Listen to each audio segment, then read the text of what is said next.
दोस्तों, my own CFO की podcast series में आपका फिर से स्वागत है। इस सीरीज में हम माय ओन सीएफओ की 6 कोर सर्विसेज को एक एक करके समझेंगे ताकि आपको फाइनेंस और टैक्सेशन को एकदम सिंपल तरीके से समझाया जा सके। और इस वीक का फोकस है टैक्स ऑप्टिमाइजेशन एंड कंप्लायंस, क्योंकि 15 मार्च का टैक्स का डेडलाइन एकदम नजदीक है। अगर अभी प्लानिंग नहीं की तो आपको पेनल्टी और एक्स्ट्रा इंटरेस्ट भरना पड़ेगा, और बाई अननेसेसरी पैसा गवर्नमेंट की पॉकेट में क्यों ही डालना। तो आज हम फिर से कंटिन्यू कर रहे हैं मिस्टर चैतन्य राय गर्ग के साथ, जो कि हैं माय ओन सीएफओ के को-फाउंडर, और जानते हैं हम उनसे टैक्स प्लानिंग की master strategy. FMR Finance Weekly. Simplify your life with our financial advice. Thank you Rudransh. आज का एपिसोड एकदम हाई स्टेक्स टैक्स थ्रिलर होने वाला है। जो लोग सोच रहे हैं ये एडवांस टैक्स का क्या चक्कर है, उनके लिए ये एपिसोड एक टैक्स सेविंग स्ट्रैटेजी बन सकती है। तो चलिए शुरू करते हैं। तो सर, सबसे पहले तो ये बताइए, ये एडवांस टैक्स का फंडा क्या है? ये किस किस को भरना पड़ता है, और कोई ना भरे तो क्या होगा? देखो रुद्रांश, गवर्नमेंट का सिंपल लॉजिक है। अगर आप साल भर पैसे कमा रहे हैं तो टैक्स भी थोड़ा थोड़ा कर कर साल भर जमा कराते रहो। मतलब रुद्रांश ये है कि अगर आपकी टैक्स लायबिलिटी 10,000 या उससे ज़्यादा है तो आपको एडवांस टैक्स 4 इंस्टॉलमेंट्स में भरना है। तो पहला इंस्टॉलमेंट आपको 15 जून तक भरना है, जिसमें आपको 15% ऑफ अपनी एडवांस टैक्स लायबिलिटी को भरना है। दूसरी इंस्टॉलमेंट आती है 15 सितंबर को, जब तक आपका 45% ऑफ टोटल टैक्स लायबिलिटी जमा हो जानी चाहिए। थर्ड इंस्टॉलमेंट में आपका 75% टैक्स जमा हो जाना चाहिए, जिसकी डेडलाइन है 15 दिसंबर। और आखिरी जो डेडलाइन है वो है 15 मार्च, जिसमें आपका 100% टैक्स, आपका एडवांस टैक्स जमा हो जाना चाहिए। लोग सोचते हैं कि छोड़ो यार, मार्च एंड में देख लेंगे, और उनको नहीं पता ये कितना बड़ा रिस्क है। रुद्रांश, इस अप्रोच में ना रिस्क नहीं है, पर ये एकदम श्योर शॉट फाइन की गारंटी है। अगर आप एडवांस टैक्स नहीं भरेंगे तो गवर्नमेंट आपसे इंटरेस्ट वसूली करेगी under sections 234B and 234C। Interest के साथ साथ में पेनल्टी भी लग सकती है। तो इसको एग्जाम्पल के साथ समझते हैं। तो मान लो आपको 1 लाख का टैक्स देना था पर एडवांस टैक्स नहीं दिया, तो एक्स्ट्रा 3 से 5,000 तक का इंटरेस्ट भरना पड़ सकता है। मतलब लेट एंट्री का फाइन भी भरना पड़ेगा और एक्स्ट्रा पैसा भी जाएगा।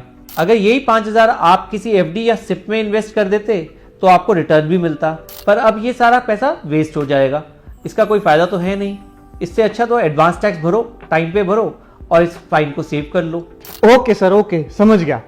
पर टैक्स लायबिलिटी कंप्यूट करना तो एक हेडेक है। कोई आसान तरीका बताइए ना सर।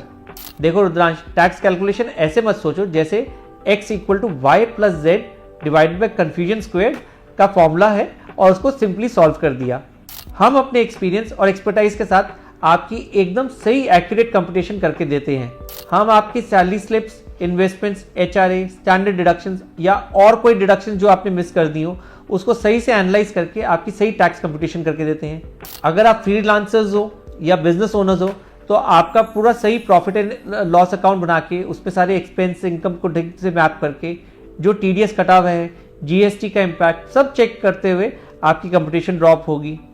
अगर आप सैलरीड या फिर आप सिर्फ इन्वेस्टर ही हो या सैलरीड के साथ साथ में इन्वेस्टर हो, तो आपके स्टॉक्स, म्यूचुअल फंड से प्रॉपर्टी सेल या फिर और कोई रेंटल इनकम है, जो भी कोई सोर्स ऑफ इनकम है from your investment stand point of view, तो उन हर एक सोर्स का बेस्ट टैक्स ऑप्टिमाइजेशन करके देखते हैं कि जिससे आपकी टैक्स लायबिलिटी मिनिमाइज हो। तो एक्सेल शीट से मैथ्स का जंगल मत बनाओ, सीधा माय ओन सीएफओ से कंसल्ट करो। सही है।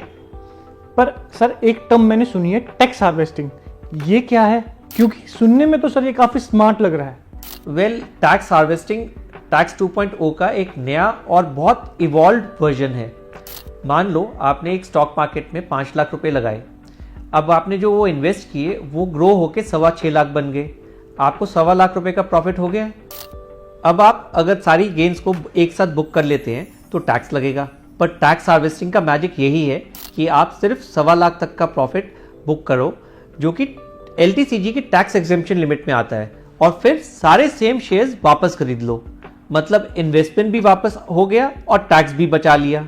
अगर आपने 50 लाख का पोर्टफोलियो मैनेज करना है तो ये 1.25 लाख का फ्री LTCG का बेनिफिट हर साल यूटिलाइज करने का एक जीनियस मूव है। अच्छा, तो सर ये बताइए, इन्वेस्टमेंट प्लानिंग और टैक्स ऑप्टिमाइजेशन को किस तरह बैलेंस करें? रुद्रांश, सबसे बड़ा टैक्स ब्लंडर यही होता है कि लोग बस रिटर्न देख के इन्वेस्ट करते हैं, टैक्स इंपैक्ट नहीं देखते। रुद्रांश, अगर हम एफडी या डेट फंड्स के बारे में बात करें तो एफडी की रिटर्न्स पर 30% तक का टैक्स कट जाता है, पर डेट म्यूचुअल फंड्स पर इंडेक्सेशन का बेनिफिट मिलता है, तो इफेक्टिव टैक्स रेट 10 से 15% तक कम आ जाता है। डिविडेंड्स या ग्रोथ ऑप्शन की बात करें, अगर आपको रेगुलर इनकम चाहिए तो डिविडेंड टैक्सेशन का इम्पैक्ट देखो। हाई टैक्स ब्रैकेट वालों के लिए ग्रोथ ऑप्शन बेटर होता है। अगर यूलिप्स पे की बात करें तो यूलिप्स 5 साल के लॉक इन पीरियड के साथ आते हैं और वो टैक्स फ्री होते हैं, बट ज़्यादातर लोग गलती क्या करते हैं, उसमें ज़्यादा प्रीमियम दे बैठते हैं और उनका टैक्स लगना शुरू हो जाता है उस पर। मतलब सही इंस्ट्रूमेंट सही इंसान के लिए चाहिए। वो कहते हैं ना, वन साइज फिट्स ऑल, ये अप्रोच यहाँ फिट नहीं होती। अच्छा, तो सर फैमिली वेल्थ डिस्ट्रीब्यूट करनी हो बिना एक्स्ट्रा टैक्स दिए तो उसका कोई सही तरीका क्या है? हाँ, ये टैक्स प्लानिंग एकदम चेस गेम की तरह है। अगर गलत मूव किया तो टैक्स लीकेज हो जाएगा। जैसे कि फैमिली गिफ्ट प्लानिंग के टाइम पे आप अपनी वाइफ, पेरेंट्स या किड्स को गिफ्ट दे सकते हो जो कि टैक्स फ्री होते हैं। अगर आपका HUF बना हुआ है तो उसके लिए भी एक सेपरेट टैक्स स्लैब अप्लाई हो जाता है, तो आप उस टैक्स स्लैब के बेनिफिट को ले सकते हैं। अगर आपको वेल्थ प्रोटेक्शन चाहिए तो आप ट्रस्ट का सहारा भी ले सकते हैं। अगर आप चाहें कि प्रॉपर्टी और एसेट्स आगे जाके टैक्स एफिशिएंट तरीके से ट्रांजिशन हो तो एक फैमिली ट्रस्ट का सेटअप भी एक बेस्ट ऑप्शन है। तो ये सब स्मार्ट स्ट्रैटेजी सिर्फ अल्ट्रा रिच के लिए नहीं होती हैं, नॉर्मल टैक्स पेयर भी यूज करके अपना टैक्स बचा सकते हैं। तो सर, हम पॉडकास्ट के आखिरी में पहुंच चुके हैं, तो कोई आप हमारे लिसनर को ऐसी चेकलिस्ट दो जो वो फॉलो कर सकें या फिर फॉलो करनी ही चाहिए। श्योर। तो ये रही आपकी टैक्स ऑप्टिमाइजेशन की मास्टर चेकलिस्ट। पहला, एडवांस टैक्स पे करें 15 मार्च से पहले।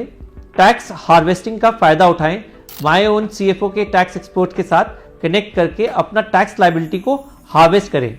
तीसरा है, राइट इन्वेस्टमेंट स्ट्रक्चर चूज करें और अपना टैक्स एफिशिएंट वे में इन्वेस्ट करें। चौथा है, वेल्थ ट्रांसफर स्मार्टली करें, gift planning, HUF and trust का यूज करें। अगर आप ट्रांसफर करना चाहते हैं अपनी वेल्थ तो गिफ्ट प्लानिंग या HUF या ट्रस्ट का यूज कर सकते हैं। लास्ट है, सेट ऑफ और डिडक्शंस का मैक्सिमाइज करें, टैक्स डिडक्शंस या फिर सेट ऑफ्स के थ्रू अपना मैक्सिमम टैक्स बचाना चाहिए। और अगर 1-to-1 कंसल्टेशन चाहिए तो माय ओन CFO के साथ कनेक्ट करो। सर, जब मैं बच्चा था ना, एक YCT करके गेम आता था, उसमें मेरे को किसी ने चीट कोड दिया था। मैं बहुत खुश हुआ था उसके मिलने के बाद।